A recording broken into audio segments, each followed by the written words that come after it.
तीसरा जो है, ये जो इलेक्ट्रॉनिक पेमेंट ऑफ डिविडेंड है, ये इंटरिम डिविडेंड हो या कैसे भी हो, फाइनल डिविडेंड। इंटरिम डिविडेंड दो एनुअल जनरल मीटिंग के बीच में दिया जाता है। अगेन ये डिविडेंड का जो चैप्टर है उसमें इंटरिम डिविडेंड को डिटेल में एक्सप्लेनेशन किया गया है। सो मैंने जैसे बताया, ये तुम्हारा सेम रखो, तुम्हारे बिजनेस का एड्रेस या पापा जहाँ जॉब करते हैं वहां का एड्रेस, ये सब सेम रखो। ये भी तुम्हारे घर का एड्रेस था, कुछ भी डाल देना।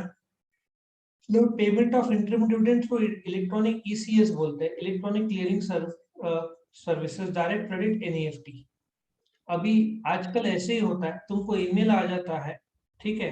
एक्चुअली मैंने नोट किया है आजकल पहले डिविडेंड तुम्हारे बैंक में आता है, बाद में ईमेल आता है, ऐसा मैं देख रहा हूँ आजकल। So dear sir, we are pleased, ये कौन लिख रहा है? सेक्रेटरी लिख रही है। किसको लिख रही है? शेयर होल्डर को। क्या इन्फॉर्म कर रही है कि भाई आपको जो डिविडेंड इलेक्ट्रॉनिकली ट्रांसफर कर दिया गया है। We are pleased to inform you, देखो यहाँ पे 3 जून की तारीख है, ठीक है ना। We are pleased to inform you that the board of directors of Guru Sai auto limited, इन्होंने 28 मई को एक बोर्ड मीटिंग लिया।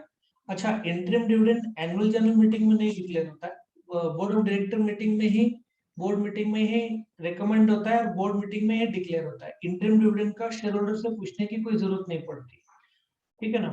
सो ये बोल रही है कि हमको खुशी हो रही है बताते हुए कि board of directors of Guru Sai, ये गुरु साई देखो ऊपर होगा, गुरु Sai auto limited, in its meeting जो 28 मई को हुआ, उन्होंने इंटरिम डिविडेंड डिक्लेयर किया ₹1 पर शेयर, 10% के हिसाब से।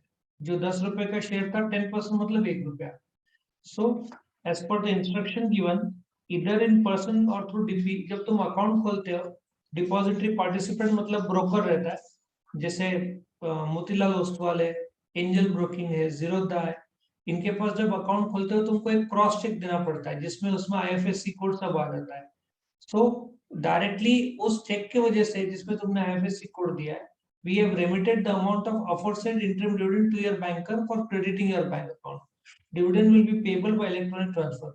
ठीक है, ये ऑनलाइन ट्रांसफर कर दिया है क्योंकि बैंक के पास, ये कंपनी के पास तुम्हारा ऑलरेडी चेक का नंबर सब डिटेल्स है। Your company has complied with all the provisions, जो भी provisions है related to payment of dividend वो comply किया है, माना है। So 500 शेयर है, ₹1 पर शेयर है, डिविडेंड अमाउंट 500 है। ये क्लाइंट डीपीआईडी, डीमैट अकाउंट का जो आईडी है, काफी बड़ा रहता है ये, 14-15 डिजिट आई थिंक होना चाहिए ये। Date of remittance, bank account BOB, bank of Baroda से ट्रांसफर किया गया। एक्चुअली बैंक ऑफ बड़ौदा ये आप लोग का अकाउंट होगा जिसमें ट्रांसफर किया गया है। Please verify the credit amount. Normally जब वो लोग भेजते हैं ना, अपने को एसएमएस आ जाता है, ईमेल आ जाता है, तो ये लोग बोल रहे हैं कि आपका पासबुक या स्टेटमेंट ऑफ अकाउंट में चेक कर लेना। इनकम टैक्स में no tax is required to be deducted, but dividend distribution tax has been paid by the company. Again dividend distribution है टैक्स सेक्शन 115 ओ एक जमाने में था, अब वो एक्सप्लेन करने जाऊंगा तो टाइम लगेगा। लेकिन डिविडेंड डिस्ट्रीब्यूशन टैक्स जवाबदारी कंपनी है डिविडेंड देने से पहले काट के बाकी का रकम देती है। लेकिन अभी जो चेंजेस आए कायदे में, इनकम टैक्स एक्ट 61 में, तो डिविडेंड डिस्ट्रीब्यूशन टैक्स गवर्नमेंट ने बंद कर दिया।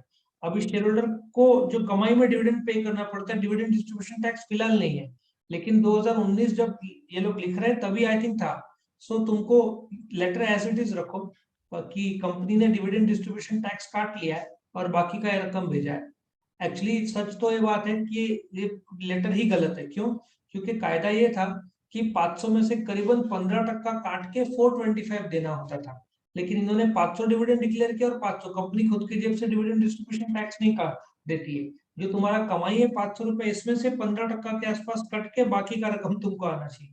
सो डिविडेंड डिस्ट्रीब्यूशन टैक्स कैसे काटा, जबकि ₹1 डिक्लेयर हुआ है तो ₹1 ही दिया है। तो टेक्निकली गलत है ये, बट तुम ऐसा ही लिखोगे, तो सेटिंग ही गलत हुआ। लॉजिक सबको समझ में आ रहा है? क्या गलती किया यूनिवर्सिटी ने? लॉजिक समझ में आ रहा है? ये सब नो? आवाज नहीं आ रहा है तुम्हारा?